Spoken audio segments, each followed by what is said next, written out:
The words landed softly, almost politely, which somehow made them crueler. We were seated in a glass-walled real estate office overlooking the river. Sunlight pouring in as if this were a celebration instead of a public execution. At the head of the table, the realtor smiled and slid the contract forward. "Ready to sign?" he asked. Before I could stand, my daughter-in-law shoved me hard enough that my chair screeched across the marble. I stumbled, palms slapping the cold floor as my purse flew from my shoulder. Gasps flickered around the room, not of concern, but discomfort that kind people feel when they witness something ugly and hope it ends quickly. She dragged my chair to the farthest corner and hissed, low and sharp, 64 million. Are you delusional? Or should I put you in a nursing home? Maybe a mental hospital? You choose." No one stopped her. I pushed myself up slowly, feeling every one of my 74 years in my knees. And straight in my coat. My son finally turned. Not fully, just enough to acknowledge me like a piece of furniture that had shifted. "Mother," he said flatly, "you're too old to understand real estate. Don't waste everyone's time." That was how they spoke to me now. Like I was background noise. A tolerated inconvenience. I picked up my purse, walked to the corner shed chosen, and sat down. From there, I could see everything: thick cream-colored contracts clipped in gold, the confident smiles, the pens scratching across paper as if my humiliation were just another line item. They thought I was defeated. They didn't know I was watching. Silence has a way of sharpening the senses. I noticed the way my daughter-in-law leaned back, satisfied, the way my son nodded along, relieved he didn't have to look at me anymore, the way the realtor avoided my eyes entirely. I folded my hands in my lap and breathed. They'd been practicing this erasure for years. The first time I realized my place had shifted was long before the contracts. Before the money talk. It was the afternoon she introduced me to her friends. ID spent the morning cleaning, baking, making the house feel warm. When the doorbell rang, she swept into the living room with that bright social smile of hers and gestured toward me. "This is our longtime housekeeper," she said. Her friends laughed, assuming it was a joke. She never corrected them. I stood there holding a tray of tea, the cups warm against my fingers, while something cold spread through my chest. That moment taught me something important. Humiliation doesn't always announce itself loudly. Sometimes it smiles. After that, it was the garden. The vegetables I'd grown for decades suddenly weren't good enough. The oak dining table I restored with my own hands disappeared overnight, replaced by glass and chrome. Then came the bills. "You use electricity," my son said, sliding papers across the kitchen table. "It's only fair." He forgot or chose to forget that I'd emptied my savings years earlier to pay off the mortgage when they were drowning. Then I got sick. A cough, a fever, a week in the hospital. When I came home, my bedroom door was locked. A stranger's suitcase sat in the hall. "We rented your room," my daughter-in-law said casually. "You can stay in the basement." The basement was unfinished concrete, cold even in summer. That night, lying beneath exposed pipes, listening to laughter float down from the dining room above me, something settled inside my chest. Not anger, resolve. I learned then that silence isn't surrender. It's preparation. When my husband passed, grief moved through me like fog. Sorting his papers, I found the life insurance policy head insisted on keeping. The check arrived quietly. I told no one. They assumed I had nothing. That assumption would become their mistake. I called my oldest friend, Ruth. She worked in finance and understood discretion the way some people understand prayer. I told her I wanted a trust. Quiet, untouchable. She asked one question. How much? Within 6 months. It was done. And that was when I started waiting. Because patience, when paired with memory, is dangerous. After my husband died, the house grew quieter in a way that had nothing to do with sound. Grief has its own acoustics. It fills the space between footsteps, the pause before a sentence, the weight of a chair that will never be pulled out again. I moved through those weeks slowly, methodically. I sorted his clothes. I organized his tools. I reread old receipts and handwritten notes I already knew by heart.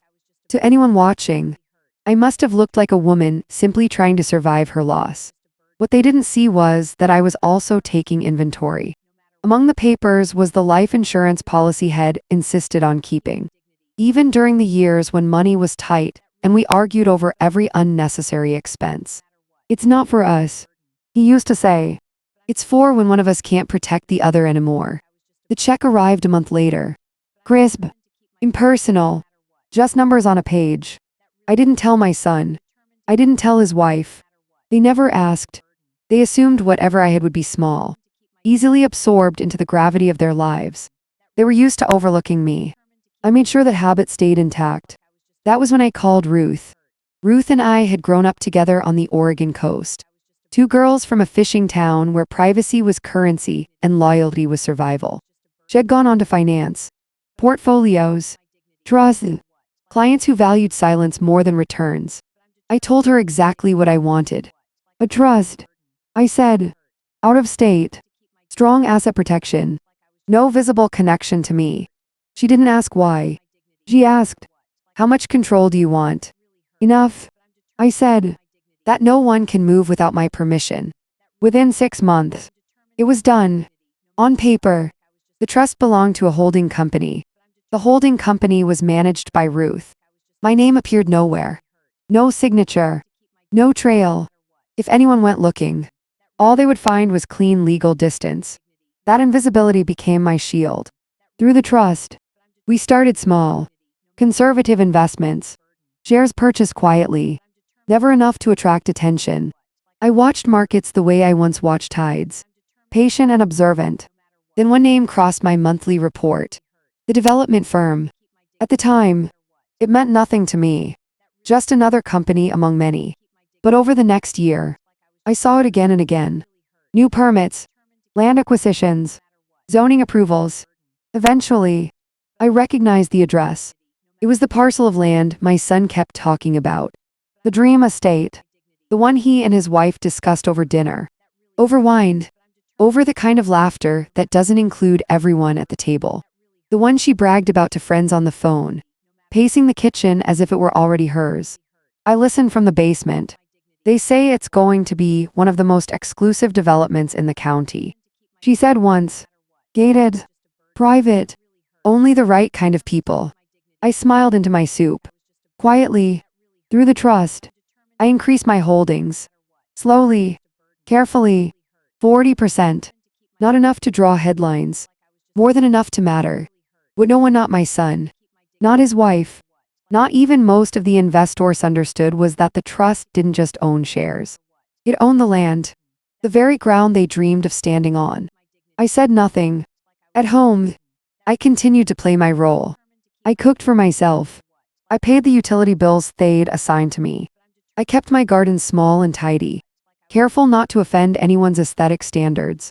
The more invisible I became, the more freely they spoke. My daughter-in-law complained about me to friends as if I were furniture.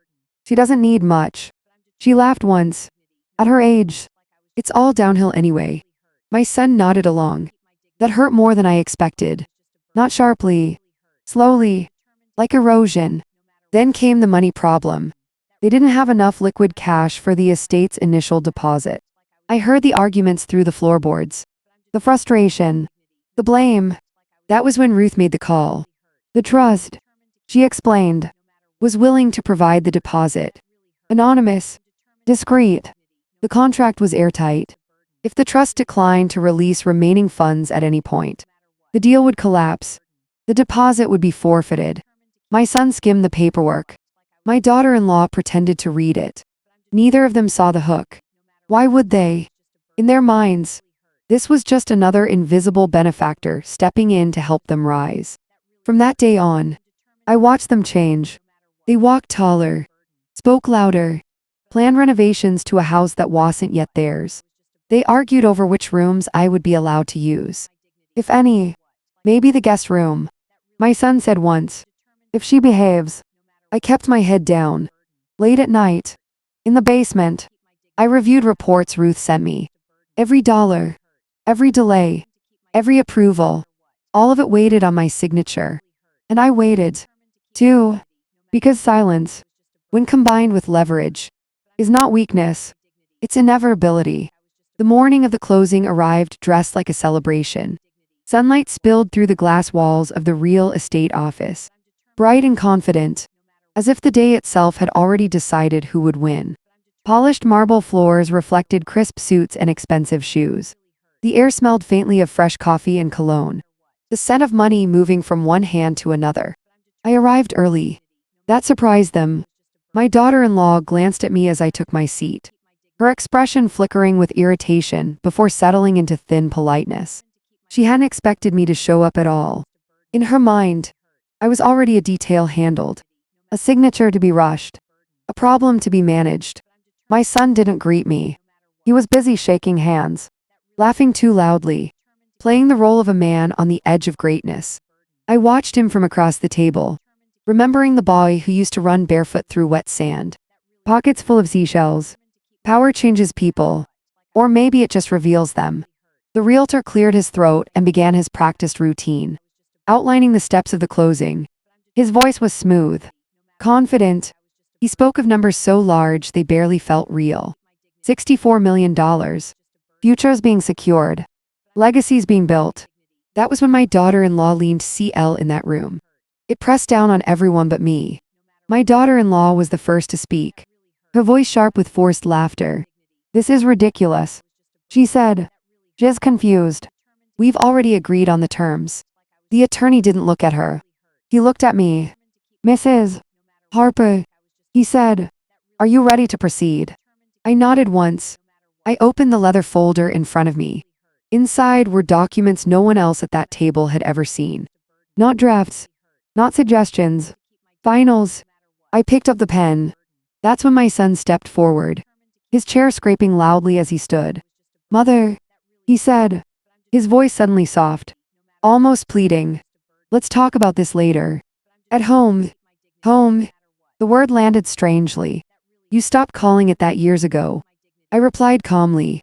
His jaw tightened. I signed. One page, then another. Each stroke of the pen felt deliberate, controlled, like closing doors one by one. My daughter-in-law lunged forward. "What did you sign?" The attorney slid a copy across the table. Her eyes moved fast at first, then slower, then not at all. "This can't be right," she whispered. The project director finally spoke. "Mrs. Harper has exercised her clause." "What clause?" my son demanded. The attorney adjusted his glasses. "The reversion and redistribution clause. If the landowner is coerced, threatened, or publicly humiliated during negotiations, ownership automatically reverts to the original holder, and all development rights are dissolved."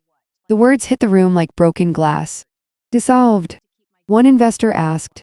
"Yes," the attorney said. "The deal is void. The company will be liquidated." My daughter-in-law's voice cracked. "But the loans?" The attorney met her eyes for the first time. "Personally guaranteed." My son staggered back into his chair.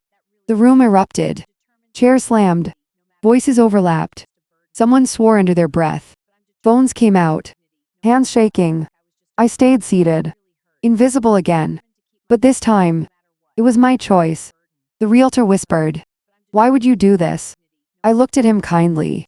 "Because respect is not a courtesy," I said. "It's a requirement." The attorney cleared his throat. "Mrs. Harper has also redirected future proceeds." "To where?" my daughter-in-law asked hoarsely. "To a housing trust," he replied. "Senior housing. Fully funded." I folded my hands. "For women like me," I said softly, "who were told they were a burden." My son's eyes filled, though I couldn't tell if it was grief or fear. "You destroyed us," he whispered. I shook my head. "No," I said. "I stopped saving you." Security appeared at the door. The meeting was over. As I stood, my daughter-in-law reached for me, her nails digging into my sleeve. "You can't just walk away," she hissed. I gently removed her hand. "I already did," I said. I walked out of the room without looking back. Outside, the sun was warm. The air smelled clean.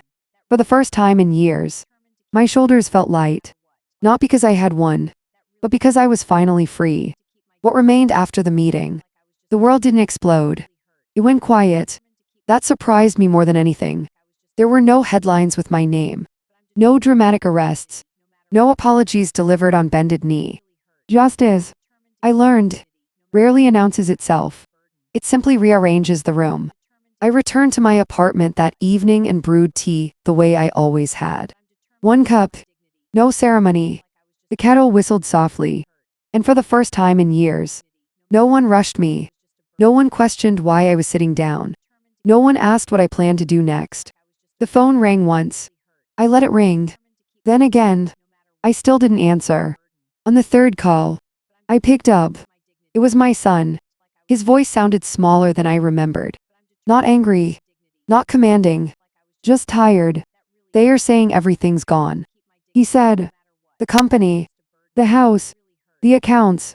I sat at the table and wrapped my hands around my mug. Yes, I replied. That's what happens when something is built on disrespect. There was a long pause. I didn't think Yao'd actually do it. He said quietly.